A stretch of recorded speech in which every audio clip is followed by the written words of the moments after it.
RxMuscle.com, RX Television. This is Iron Debate on January 19th, 2017. I'm your host, Sadiq Faruqi. Glad you can join us for another episode of Iron Debate. We have a lot to get to. This is the show that settles all the scores. We introduce our panelists. First, we go to Lexington, South Carolina, and bring in the man they call Boss Number 2, John Romano. John, how are you feeling today?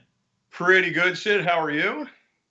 Ready to roll. We go to Florida, about 40 minutes outside of Tampa, and bring in the man they call Mr. Team 3CC, and that is Bostin Loyd. Bostin, long time, no talk. How are you, my friend? Good, man. Good. Very good. All right, and of course, we check in the Cape Coral RxMuscle headquarters with Dave Palumbo. Dave, we have Bostin Loyd back on the show for the first time in, say, about 15, 16 months. Yeah, well, Bostin and I were talking, he was going to come down to the studio when the studios were finished, but the studios had taken a little longer than expected, so he's going to do a special appearance on Iron Debate tonight, because Chris Aceto couldn't make it. And, I like his opinions. I like people who aren't afraid to say their opinion. Sometimes Iron Debate is too lovey-dovey. We all kind of agree on the same thing. So I needed someone who I knew would voice their opinion very strongly, and that's why we brought him on.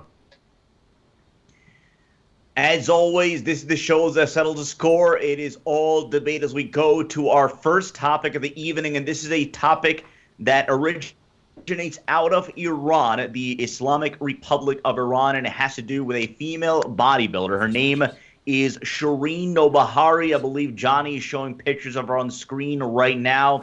She has an Instagram following of about 67,000. Well, she posted pictures of herself now here in America, the kind of pictures where generally you wouldn't blink an eye. They're pictures showing her flexing, showing her progress pictures, showing her training in the gym.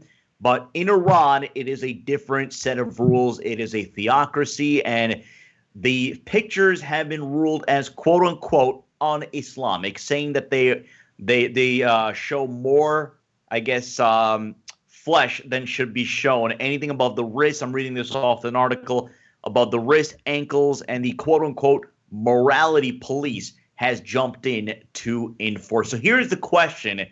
Is this excessive enforcement of the law, of a law that many would deem to be archaic, or is she in the wrong for doing something that is, again, in the laws of her country? So, Bostin Loyd, we go to you first on this one. Well, I didn't hear about any of that till Dave sent me the questionnaire yesterday. But, I mean, in my opinion, she should be smart enough to know where she's at and what her surroundings and what the possible punishments, might be with that. So on my end, she should have been a lot smarter. Now, do I care what she posts? I personally don't. But if I was in her situation and, it could potentially hurt me or, endanger me or would in any way or form, I would probably, if I was her, stay away from any of that. John Romano, what say you?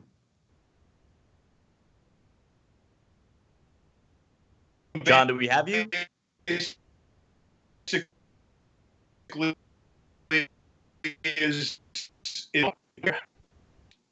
Where are you guys?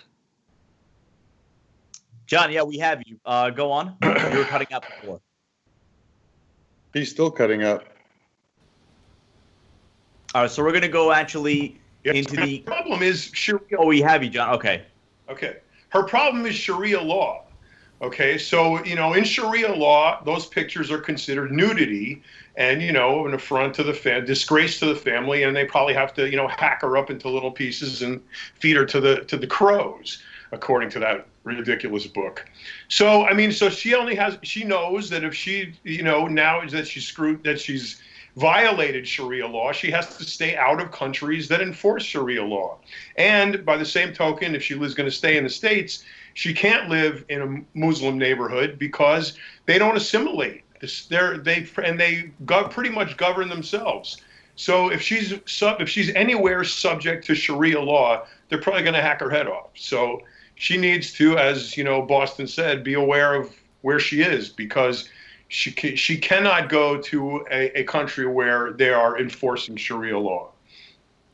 So again, the topic is this: a story out of Iran has to do with Shireen Nobahari, who they call the fitness queen.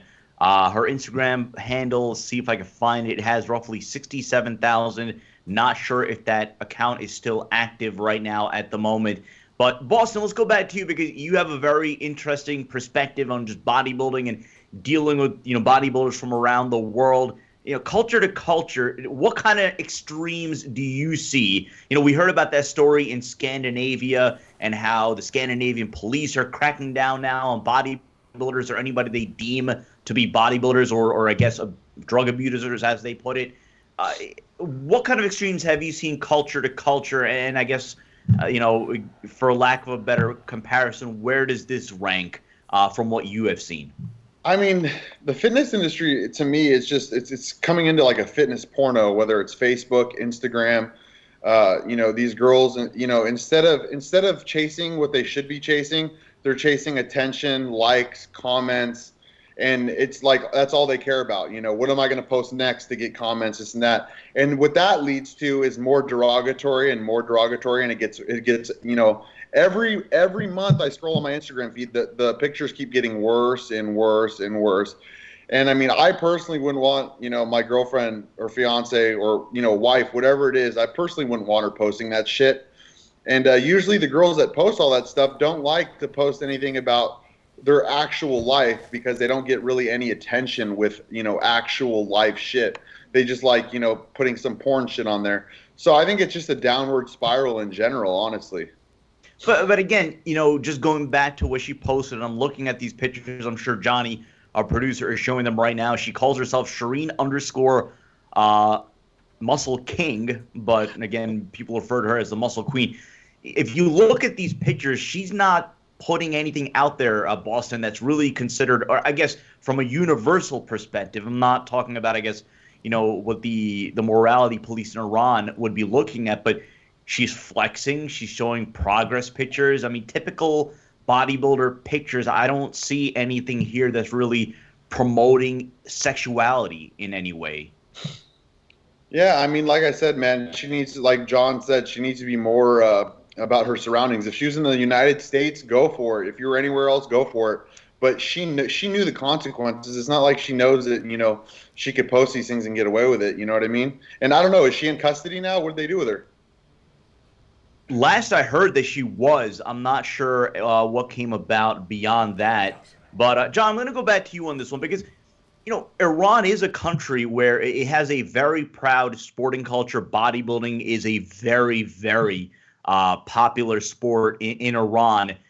I mean, it's produced a lot of, quality bodybuilders.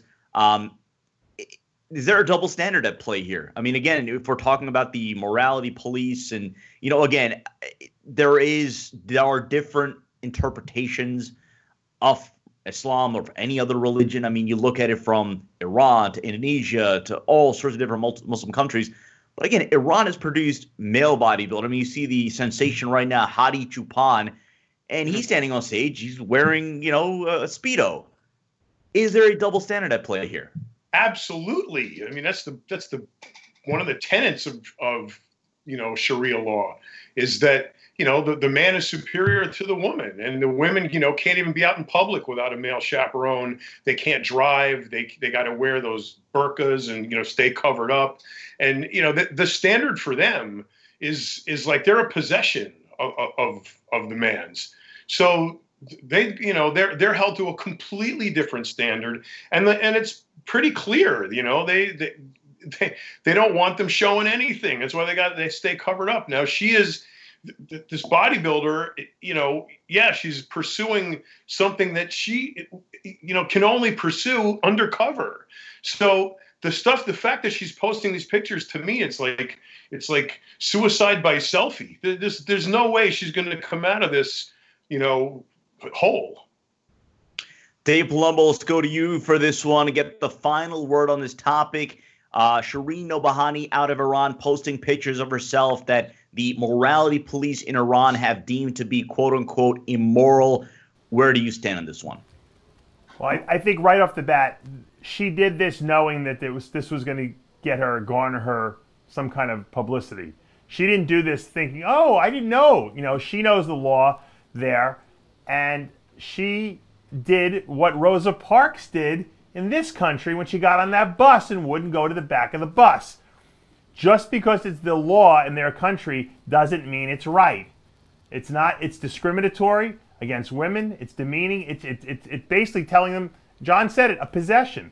That's what slaves were here, and we justified it in this country back in the 1700s because we said, hey, 1800s all the way up to the Civil War. We said, hey, it's a workforce. We paid for these people. No one wanted to get rid of their free workforce. Does that make it right because it was our law here? No, it made it absolutely wrong, and it should be changed. And you know what? If she's got to be the martyr here, hopefully they don't kill her. But someone's got to step up and say enough is enough, guys. This is civil rights.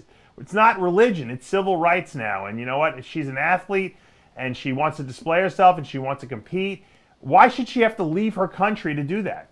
Why do people have to flee their countries? I don't get it. It's absolutely wrong. It has nothing to do with the religion. It has to do with the men wanting to keep control over there. And look, I know a lot of guys, and I respect what goes on over there. And if you want it in public, you have a law that people need to be covered up. That's fine. But you know what? In the privacy of what they do, okay, and social media is privacy, even though it's publicly displayed. It's your own. You're in your own house on your computer. If you don't like it, don't look at it. She's not walking around outside, with a bikini on and posing. So shut the fuck up. And so I don't think that should be anything that anyone should worry about. I got a bunch of assholes who are in the office behind me. You're watching Iron Debate on RxMuscle.com, RX Television original feature Getting heavy programming. in the studio here. We are joined by Bostin Loyd. Dave is currently yelling at people in his office. It is pandemonium, as always, here on the show. Second topic. This happened about a couple of weeks ago and has been a major, major fallout, and that is the fight or no fight, the brawl or no brawl between Rich Piana and Mack Truck. Now, there's been a whole host of stories and theories as to why it elevated to the point where Mack Truck eventually did what he did, was caught on tape, and that is have a confrontation with Rich Piana. Rich Piana challenged him to go outside, just him and Mack Truck one-on-one, but Mack Truck during that moment took a cheap shot, hit Rich Piana in the face, and a complete melee ensued after that. Alex, his MMA teammate, who we had on live with a couple of weeks ago, went to go challenge a couple of Mack Truck's boys. That didn't go well for him. He ends up tearing a couple of his knees. And really the story has been the fallout. And how good or bad is this for bodybuilding? Because on one hand, we talk about the bodybuilding sport, the bodybuilding industry, and how it's pretty mundane. There's not a lot of entertainment. But then you get a story like this. This is the kind of story that gets out. And the question is, does this kind of a story give bodybuilding, the sport, the athletes, the industry, a black eye? So, Boston, I'm going to go to you on this one because, again, in the bodybuilding social media scene, you are seen as a polarizing figure, as a controversial figure, and people respect and they want to know what it is that you have to say about a certain topic. What was your take, first off, on this brawl or no brawl between Rich Piana's crew and Mack Truck and his guys?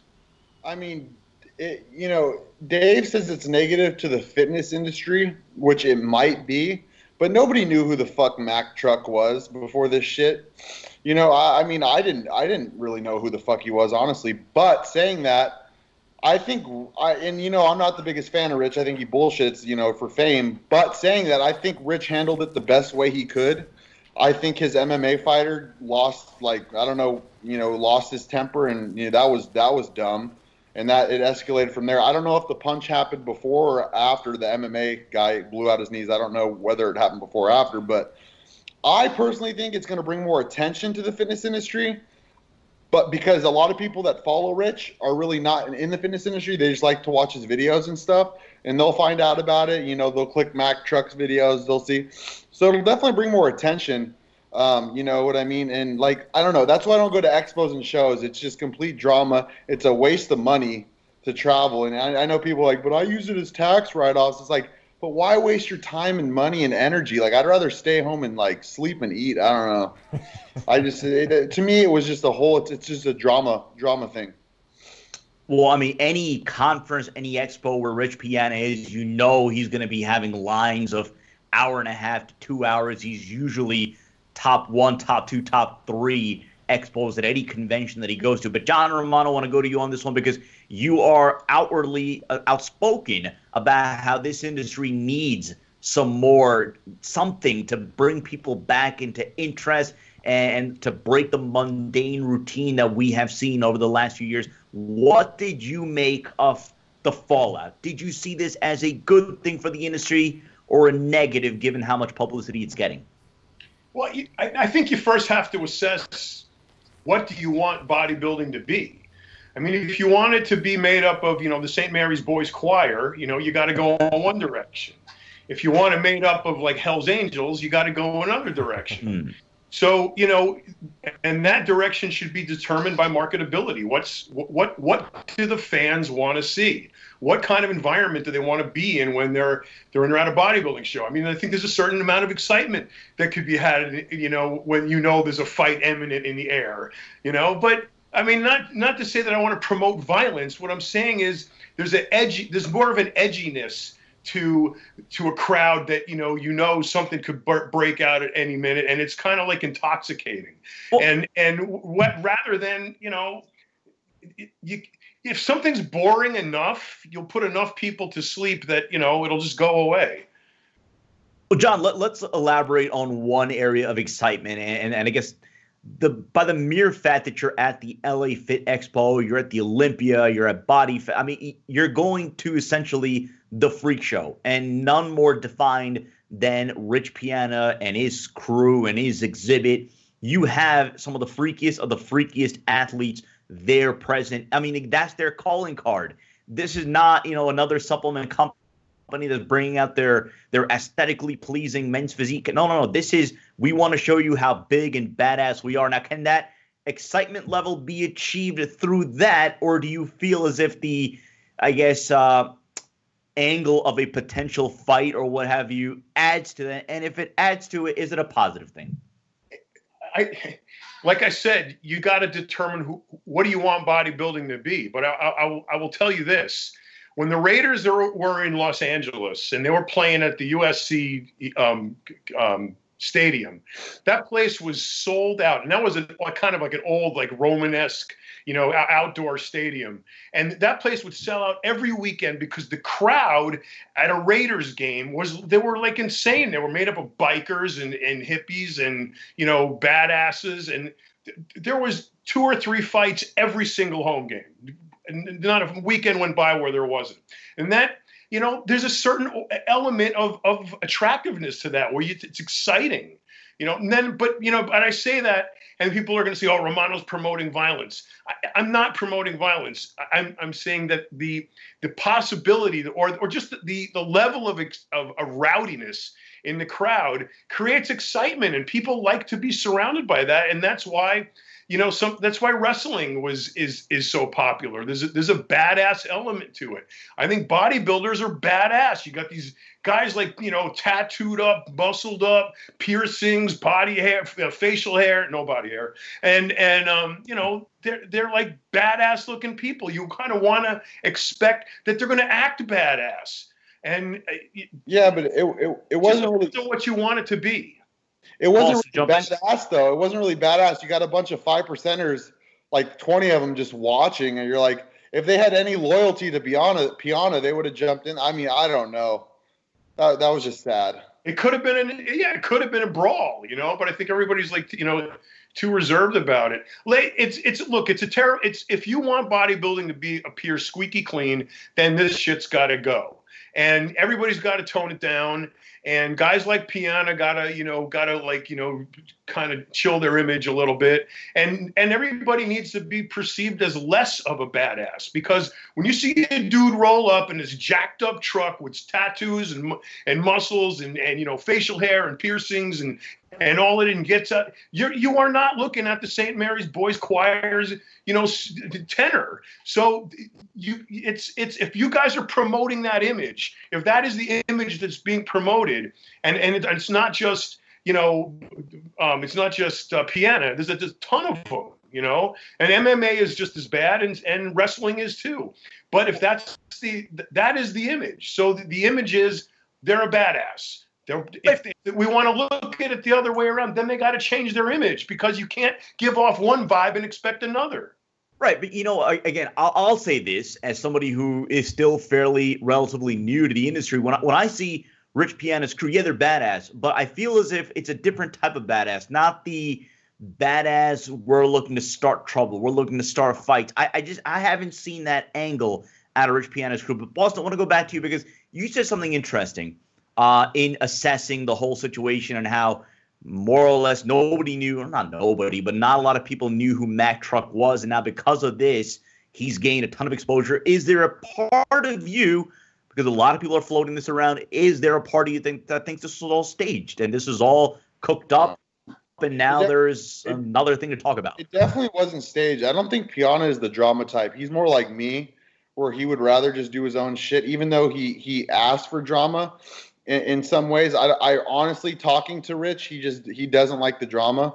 But you're kind of asking for drama when you have 150 athletes or whatever it is, and you're not paying them $1. You're not paying for their travel. They're paying for everything, and all you're doing is giving them free T-shirts and a pre-workout a month to promote your shit with 5 posts. You're gonna get people that are gonna feel used after a year, And I think that's what happened with Mack Truck. He felt like he was used, which honestly, it's not Piana's fault, and it's their fault, because they're the ones that signed a contract. If you review a contract and you say, okay, I'm ready to do this, that's your fault. They're getting used, but they're the ones that are asking for it. So I can't even be mad at Rich for that.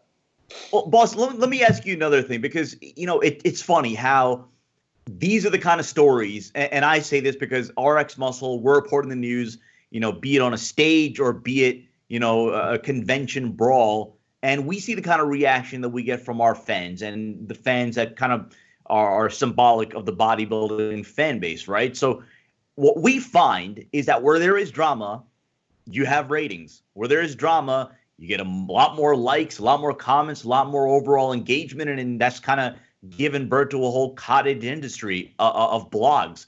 Why do you think that is? Why do you think it is that if Rich Piana and Mack Truck get into a near fight at the LA Fit Expo, or if Bostin Loyd comes out and says something controversial or posts a controversial video, that is going to get a lot more traffic than, say, bodybuilder, Olympia bodybuilder coming out and posting a progress picture?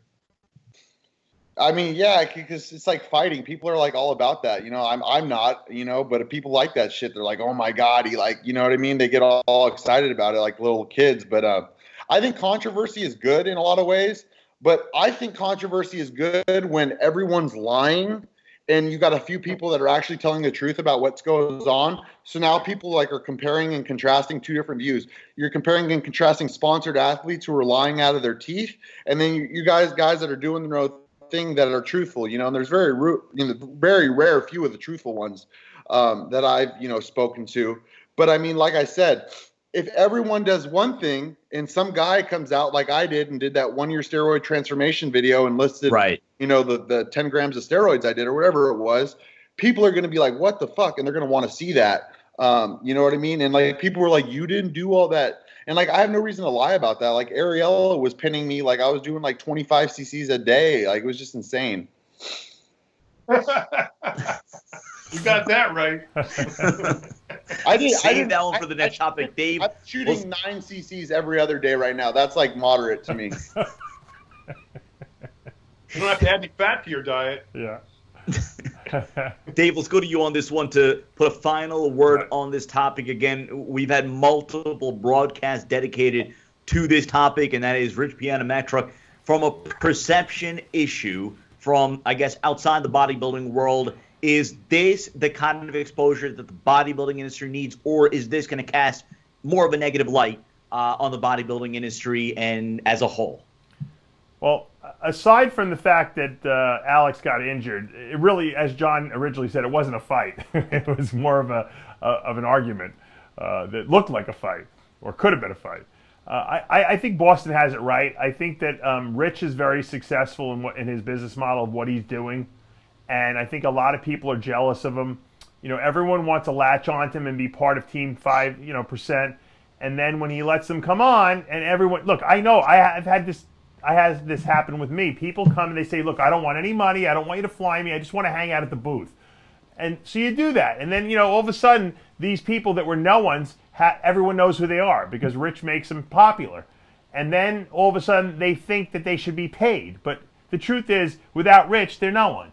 Mack Truck is no one without 5%. So I think he felt a little slighted, and I think he came to the arena to start trouble. He figured, well, you know what? If Rich has a great social media following, I can make my social media following huge by confronting Rich and starting some trouble. And hopefully I won't get my ass kicked in the meantime. Now, I know he comes from the street and he's got his whole background, and I've talked to him on the phone, and he seems like a nice guy and everything like that. But let's face it, he probably has a lot more traction on his social media platforms now that he did that with Rich Piana. So people are going to take shots at the guys who are the most popular, and because of that, okay, you're a target. Bostin, you're a target. People, are going to be jealous of the fact that you're making money, and because you're making money, they think, well, that you shouldn't be successful. Initially everyone thinks it's great. Here's this rebel. He talks about his drugs, this and that. But eventually people start getting envious and jealous, and they figure, well, why is he making all the money? I want some of that money. So there's a jealousy aspect to it. Is it bad for the sport? It makes us look like a bunch of morons, but you know what? It happens in Hollywood too. I guess if people were pulling knives or guns out and blowing each other away in the LA Fit Expo, that would have been a big problem, I think. This little bullshit melee, the truth of the matter is, and I'm sure John will confer with this, bodybuilders really don't. There's a couple guys that like to fight, but most guys don't like to fight. They like to talk about fighting because they look like they should be good fighters. All of them were bullied in high school. That's why they got into bodybuilding. Yeah, they're not fighters. Right, so they want to bully people, but they really don't want to do the fighting because no bodybuilder wants to get hurt, because if you get hurt, you can't train. My question to end this topic to Bostin is that, Bostin, you have been, very, I guess you could say, honest about your opinion about Rich. You were complimentary, but you also felt that he became a phony, toward the latter part of this career of his. And he did a video where he really bashed the hell out of you. I mean, he made personal attacks on you. You've never really spoken about that. What's your feeling on that? Dave, I thought it was funny, man, because honestly, if you don't stay relevant in the industry, you lose attention, right? And I wasn't coming out with videos, man. I was just kind of chilling at home doing nothing, just attending to my clients. And when people think, no, the money's not that great, I save every penny I make, so if something was to happen, I got money saved. But the thing is I had nothing going on for me. I was, minimal, just chilling at home. I was enjoying the downtime. And all of a sudden, Rich makes a video about me, and people are texting me, bro. I watched some of the video. I watched parts. I didn't watch the whole 40-minute video. He contrasts himself a lot. He was like, I don't watch what he does, but then he's also posting all my interviews on RxMuscle and stuff. Which, to me, it was good because now, finally, I started getting emails. People are emailing me. My diet cells go up. My synthol cells start going up. My IGF cells start sleeping up. So, in a way, he actually helped me. I thought it was funny. When I got annoyed is when everyone was blowing my phone up, all my, acquaintances and clients, bro, did you see what Rich said? They cared that much. It, affected them. Because me, man, Dave, honestly, I don't care about that. I woke up and I was fine. I was just chilling. But the thing that did annoy me was when my friends would text me bro, I can't believe you would do that. They would care that much. Yeah. Then I started getting annoyed. And then what really tipped me off is when Ariella got a direct message saying that Rich had all of his 5%ers report me. So I had Rich's phone number and I sent him a long text saying, hey man, the video was funny and entertaining. I don't care about that, but I hope you're not going to trying to go to the feds and talk about me this email I got and and do all this shit. And he called me immediately and we had a talk, and he still didn't admit some things. He wanted to buy 100 IGF from me over a year ago. I wish I still had that phone that had the text. He wouldn't admit to that, but I mean, our phone conversation was nice. I don't think Rich is a bad guy at all. I think he's actually one of the better guys in the industry, but he is very insecure. He is very insecure about his image. He's not as happy as he portrays himself to be, and he's not as happy as people think he is. But you know what it is? It is what it is, and he is the most popular person in the industry. He's the most successful person in the industry, most well known, and you got to give him credit for that. I'm not dissing that at all. You got to give the guy credit because you know what? People like what he puts out. Well, so Bostin, let's just put a bow on this one because people are probably watching and wondering. So you did speak to Rich Piana after he put out that video. What would you describe as your relationship with him now? Are you guys on talking terms? Yeah, like or? we texted for a little bit. Like I actually got some advice from him on something. Like I texted him and he gave me some advice. I asked him what steakhouse I should take my dad to, because my dad and him know each other. And because he moved to Tampa, I said, where should we go, Ruth's Chris or Lowry's?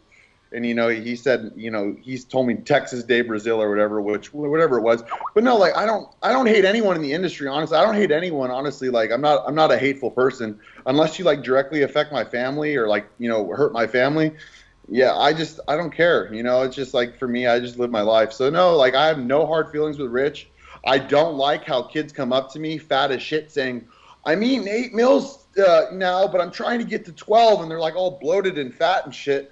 And they're hearing all this from Rich, and he's and like there was a video that Rich actually got taken down. He actually contacted YouTube to get taken down.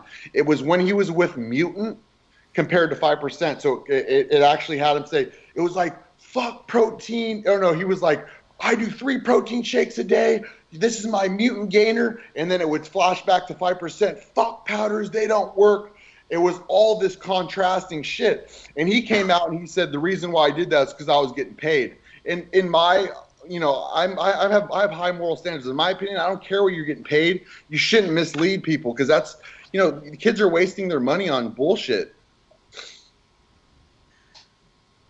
That is going to do it for this topic. You're watching Iron Debate on RxMuscle.com. Sadiq Faruqi here, joined by Dave Palumbo, Bostin Loyd, and John Romano. We're going to go to our third topic, and that is about, as I guess they call it, vitamin S on YouTube. So we'll keep it at that. The question is this, and we're going to break this up into 2 parts, and John, we're going to go for you first on this one. What is the craziest cycle that you have seen someone done or documented that somebody has done, and what's the craziest cycle that you have done? Well, I'm gonna break cycle up into two different cycles. One is going to be performance enhancing drugs, and the other one will be just anabolics and androgenics, just steroids. Okay, so as far as the just steroid one, I think NASA getting up to 5 grams a week of test was pretty out there, stacked with however many hundreds of milligrams of ancillary steroid on top of that. But it's not really, to me, the wow factor is not in how much steroids you can do, because really the drug by itself is pretty innocuous. You can inject an entire bottle of testosterone and pretty much nothing is going to happen to you.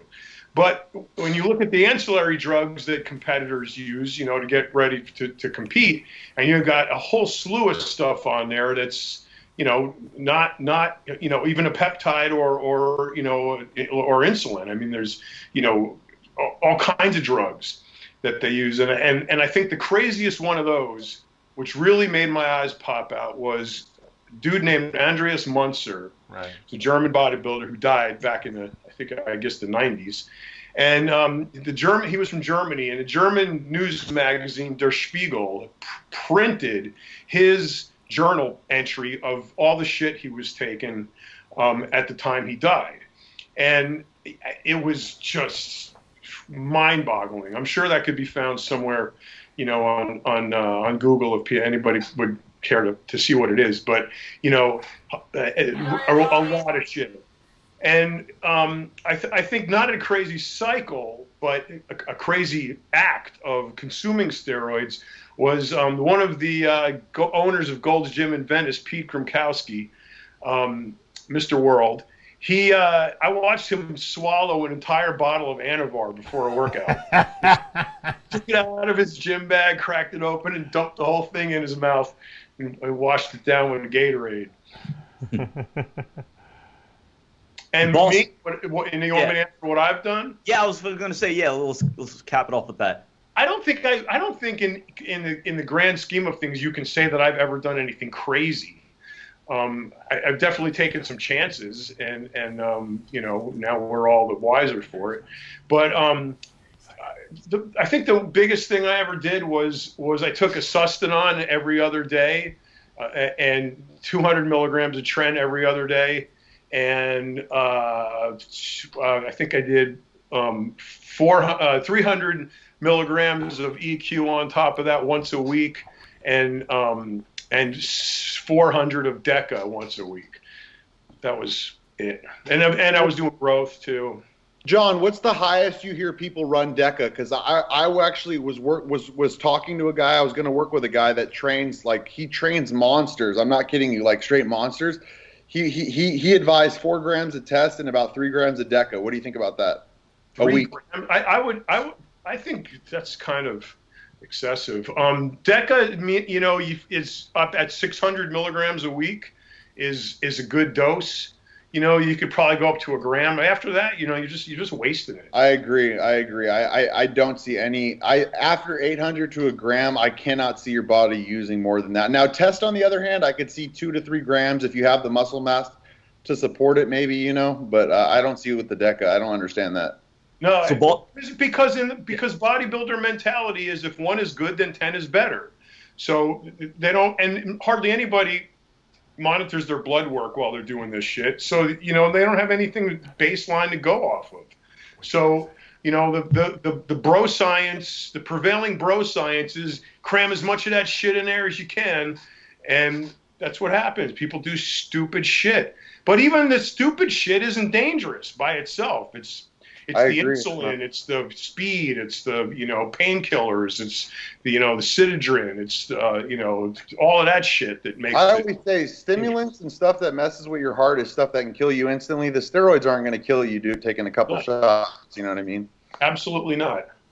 Bostin, let's go to you on this one again. The topic is crazy cycle you've seen others do or heard of, and then we'll go to you. So I think at this point we could sit back, relax, and story time. I honestly love this talk because not a lot of people talk about this kind of stuff. But honestly, like, I've heard a lot of crazy cycles, and then I've heard a lot of fucking monsters saying they take like 500 mgs a test. It goes everywhere. You get, guys like Lee Priest saying they did growth hormone for 1 month and didn't like it and got off and all this stuff.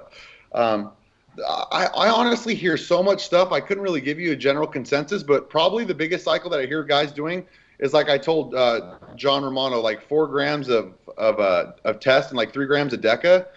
Now that milligram per milligram total is only 7,000 milligrams total, which to me that's not that much because if I combine 5 or 6 drugs, I can get to that point. So milligram per milligram wise, no, but running so much of one compound, especially progesterone like that shoots your levels through the roof like that. I mean, I just see people getting extremely soft doing something like that, no matter if they're running cabergoline or, pramipexole. I mean, that high of anything is going to jack your blood work up bad, in my opinion. But the crazy cycle I've done, man, I've done so much crazy shit, I couldn't even tell you, man. But I know I've ran at least 3 grams of test. I know I've ran at least 2 grams of Tren. I've never ran over 1 gram of Deca. I've ran 1.5 grams of Primo, which was probably test probe. Who knows? Honestly, that's why. Okay, I'll be honest with you guys now. I'm taking like 8 different, like 6 or 7 different things right now, whatever it is, and I use like literally 7 to 8 different labs. Like I do a half cc this, half cc that. Because honestly, I don't give a fuck what the pros say. You don't know if your shit's real. You could use Dave's test kit, and it can have 1 milligram of testosterone in it, and it'll come up positive. You don't know how accurately dosed this shit is. I don't. The pros don't. I don't care unless you get a mass spec test, which is extremely expensive. You don't know. So what I do is I'll do a half cc of this lab, a half cc of this lab, and yeah, they all have good reviews on the fucking forums and shit, or whatever. I have a forum too. Whatever I hear is top rated. and I'll just do half cc, half cc, half cc. So I make sure I'm getting something in. So if one shit's bunk as fuck, I'm getting something in that's clean. Like for example, my next cycle, I'll be doing like Sustanon. I got like Organon amps that are probably counterfeit. I'll take like a 1 cc of Organon Sustanon. Then the next time I'll take a cc of homebrew Sustanon from whatever source. And I just always I don't know, I've got my best results doing that. And I do the same thing with GHs. Right now I take like 4 different types of GHs. So it's a shotgun effect. I mean, honestly, let's go to Dave because I want to. It makes me feel good because I know I'm getting something in. You might be getting it all in. I'm on this. Let's go to Dave on this one because I wanted to break this up into 2 parts. So Dave, you could document the crazy cycles you've seen somebody take, and then yourself.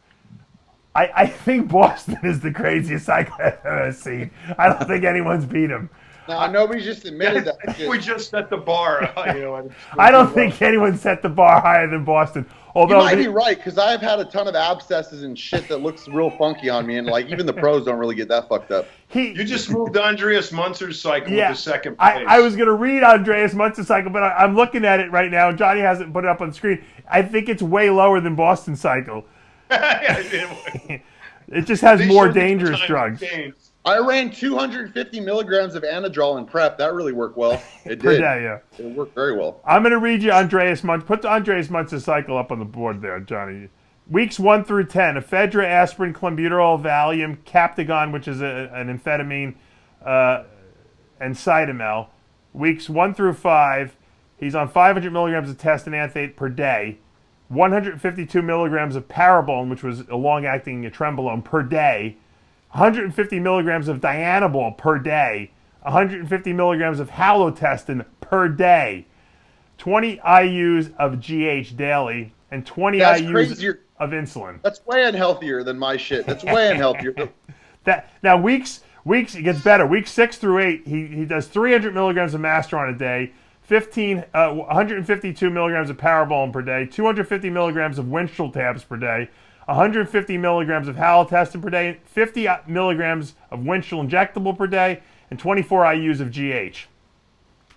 Honestly, I love that fucking cycle, man. I love that shit. I'm almost afraid to send me that cycle when we get off of here, Dave. I'm gonna fucking use that shit. I'm afraid to tell you the cycle because I'm afraid you will use it. Dave, I've done like 100 injectable Winnie every other day or every day, and then I've added like another 100 oral. I love fucking Winstrol. It makes me real hard. I like that shit. But no, send me that cycle, Dave. I will. Weeks 9 through 10. This is even better. Weeks 9 through 10. 200 milligrams daily of Masteron, 100 milligrams daily of Winstrol injectable, 200 milligrams daily of Halotestin, 200. That's 10 pills. 400 milligrams daily of Winnie tabs, 400 milligrams. 24 IUs of HGH, insulin daily, and IGF daily, and then the last how much IGF? He didn't say how much. It just said IGF. He probably didn't even know how much he was taking. Probably. Johnny, post a picture of him. He did. He was the most shredded guy I've ever seen. Yeah. The most. Hey, John, so let's get to the debate portion of this topic, and that is how much is too much. Or is Dave still going with that? Oh, I want to finish because Boston asked. Go on. Yeah. Boston asked me earlier about EPO. If I thought that, and I said it has no place in a bodybuilder's arsenal. And I'm reading more about Andreas Munzer. Some preliminary reports allege that Munzer took EPO in order to make him more vascular on stage. So there we go. I'm just going to take it for vascularity. Boom. Right, but you know what the problem is? When you dehydrate and blood is that thick, it clots and you die, and that's probably what happens. I'm never going to compete again. I don't got to worry about that. Yes, you will. Turns to yogurt. Yes, you will. No, I got a torn pec. I look like shit. Let me see. Show us. All right, hold on. Let me take my shirt off.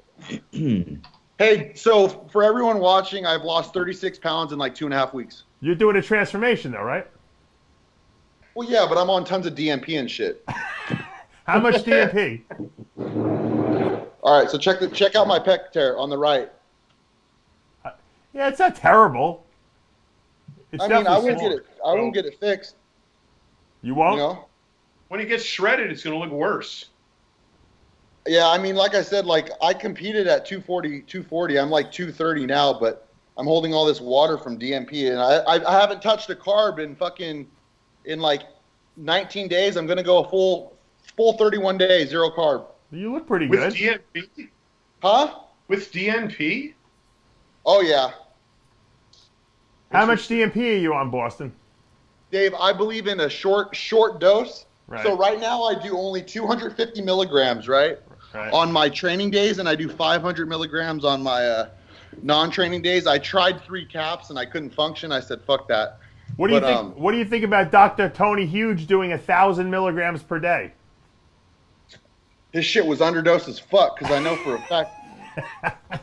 Yeah. I take real DNP from, the source that everyone uses. I don't know where he gets it. You cannot take 1,000 mgs of that shit. You would literally, I don't know. It wouldn't happen. Combust is the word, yeah. He would probably be in the hospital, honestly. I had to go up to 550 to get really sweaty. Yeah, no, like I said, 250, it just keeps me a little hot. But you got to remember, I'm combining Clen, ephedra, T3, T4, GH. So everything with it. You should just take your liver out and put it in the blender. Do it now. No, honestly, John, I've gotten my liver test. I get my blood work done every 6 months. My liver has never been over 80. What, TSA or? Both of them. Liver enzymes? Yeah, I've showed Dave my blood. I've showed Dave my blood work. He's like, shockingly, for whatever you take, your blood's not that bad. Well, I got a question. I got a question for you, Boston. Yeah. Dr. Tony Huge, as you know, sells on enhancedathlete.com DNP. Is that irresponsible in your mind? No, because kids are going to use it anyway. No. It's better than them doing cocaine and shit. You know what I mean? I don't know. I don't think it's the individual's fault. Nobody's telling these kids to buy this shit. You know what I mean?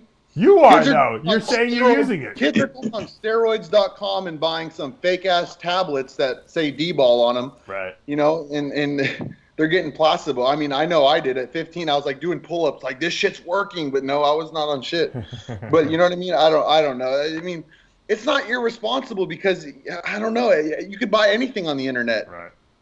Well, Boss, let me put it this way. How much is too much? At what point is it considered abuse? And to that end, what level of abuse do you see as purely detrimental to somebody's health? A DNP or drugs in general? In general. No, I don't think bodybuilding, like steroids, like John said, I don't think steroids in growth hormone are dangerous. I think Clen, ephedra, DNP, shit that can fuck with your heart, that's what's dangerous, because you could always fix some blood work. You could always fix your blood work getting off shit, taking detox, whatever. But the shit that can kill you like this, that's what you got to worry about. And like, honestly, I push the stimulants, but I'm more moderate with everything these days. I mean, right now, I mean, even though I'm doing 9 cc's, I feel like that's not even that much shit. Like I'm not on more than 1.5 grams a test. Like, you know what I mean? I don't know. I just don't think it's that much. John, where do you stand on that? Not that much. In science, there's a term called least effective dose, and that's the dose by which you get the greatest amount of result, and anything after that is a waste. So if you get your blood work done and you find that your free testosterone is 1,800 and you're only taking 250 milligrams of test a week, that's enough. Going to 500 and if you push your free test level to, I don't even think they're accurate after 1,800, but if you push it to, 2,000, you're not really getting more bang for the buck. So, I think that if your diet and your training are on point, you need much less drug. And I think that you should strive to find the least effective dose when you set out to, pick your array. And, if you can legitimately say that, you've been following a perfect diet and it's tuned in and dialed in right for you, and you've been following it religiously and you're training like a beast and all's going good, you really do need far less steroid, androgens and steroids to make a difference. So I believe that like more drugs, less compounds. I mean, my bad. More compounds, less like higher of dosages. I've gotten better Well, results. you're doing that because you don't trust the legitimacy No. of the drugs that you're getting. So you're just basically shotgunning everything, hoping that something has something in it, and you just shovel it all into the same. My doses are still not high though. Like they're like I'm on 1.5 grams a test, like 800 NPP, 800 EQ acetate, 300 Masteron, injectable Winstrol, Anadrol. But but all of the dosages are what a normal guy would say. Yeah, but when you add all that up, if you add all of that up, how many milligrams are you doing a week? Oh no, I'm doing a lot of milligrams, but I'm not doing one drug at a certain crazy dose. Well, but you're doing one crazy dose of them all together. Correct, but my blood work has stayed like my estrogen levels are now are low in the lower range. Where when I used to run way too much tests, they would be higher. Like I don't know. I've gotten better results off of. I'm a white guy. I got to run shit to fucking. I'm not gonna just grow. I'm white. Like I don't know. There's the show's headline. Take it from a 56-year-old guy who's on testosterone replacement for the rest of his life. The system breaks. So the more you tax it, and the more overloaded you make it, the shorter a lifespan it's going to have. So guys don't realize that the shit they're doing to themselves today is going to have an impact, later on, or can have an impact later on. And if you like jabbing yourself with a needle, that's good because you probably will for the rest of your entire life, whether you want to or not. So I think go on. I'm going to take I'll take a CC test the rest of my life. That's awesome. I think that's awesome. Then, bro, you're doing it right.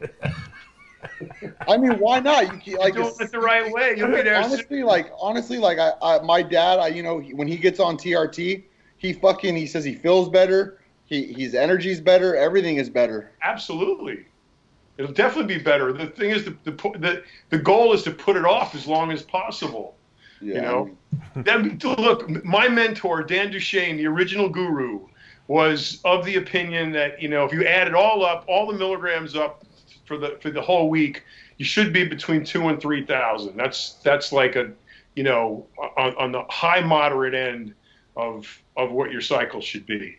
And in search of that least effective dose, I mean, that's a good zone to get into. And you gotta, all of that shit you pump in there, your body's got to do something with it. It's got to somehow process it. It's got to somehow cleave its components apart, recombinate it, and do something with the waste it gives off. So the more of that you put in, you're more taxing of the system, and eventually it's going to break. Yeah, well, I mean, I'd rather break at 50 and be a monster by 40 than keep it up till I'm 70. You know what I mean? I don't know, but Dave, I'm not kidding you. You got to let me come down there in 2 months. I'm gonna take my shit off and pose. That'll be my stage. I'm literally gonna freak out this year on shit. It's gonna be nuts. All right, you're local, so now you can do that. Dave, your ex fiance, is it ex fiance Colette? Yeah. She honestly, that was the best podcast I've ever heard. She gave me so much knowledge just in that one. I'm gonna abuse the fuck out of insulin this year, just because of her interviews. And Sid, on that note, I don't think we could say anything else about this special. We should just shut it down at this point. Is Sid still here? Well, yeah, Dave. Let's wrap up this part of the topic, at least with you. And again, the second part of the topic was, how much is too much? At what point, and we're talking about steroids specifically here, at what point is it abuse, and at what point is the abuse detrimental to your health? Well, Bostin would say there is no abuse of steroids. It's impossible. And so, I mean, with that statement, there's nowhere to go from there. Look, it's abuse when you see negative things happening to your body. Exactly. That's when it's abuse. So for everyone, it's a different amount. Boston knows I've told him this before. I think he's insanely crazy with the dosages he does. And John is right. The system has to process all these drugs, and it's a long-term thing, And I hate to bring it up, and John knows what I'm going to say, but our good friend, who's no longer with us, Derek Anthony, had the same mindset. And yeah, granted, he was a hothead. He had high blood pressure, and he didn't take care of himself the right way. But he died at 31 years old, and he had been abusing steroids since he was 14. I actually think Bostin takes more than him, but I actually think Bostin takes better. I could be wrong though, but I thought Derek Anthony did other drugs like coke and shit. Nah, not really. It was the steroids and high blood pressure. I don't think that you have the same blood pressure. Spend his money on juice. Yeah. But the point is there is an irresponsible amount, and since you're really not competing anymore, I know you want to get huge, but there's really no reason to go super crazy. My goal in life is to walk my 2 kids into school, and like everyone just looks at me like I'm some wild animal. Like I don't know. I just like that huge freak shit. Like I just love that shit. I know, but you know what? You want to be alive, when you do that. So No. I mean, Dave, honestly, if I got any negative side effects, I don't break out. I got great skin. I don't lose my hair. I have never had a dick issue. When I start getting side effects that affect my personal life, right. If I start getting angry, if I start getting depressed, then I'll get off the shit. But until then, I mean, I'm just gonna YOLO that shit. Yeah. I think you're doing a lot of before.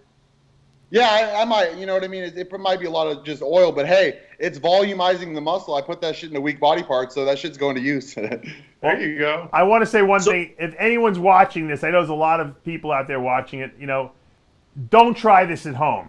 That's my best advice. Bostin does what he wants. He has it under control, so he thinks. I respect that. I give everyone the right to do what they want, but don't think that you have to do the same thing that he does to get great results. All pro bodybuilders don't do that out there. All top-level bodybuilders don't do. They don't do a fraction of what he does, and they get results. So everyone's different. I think it would be irresponsible if we sent the message that what we're talking about here is responsible use of steroids, and that it's even more effective than using the responsible amount. Because as John said, you want to find the least amount you can do to get the best results with the least side effects. So before we wrap this up, Bostin, I just want to end on this note.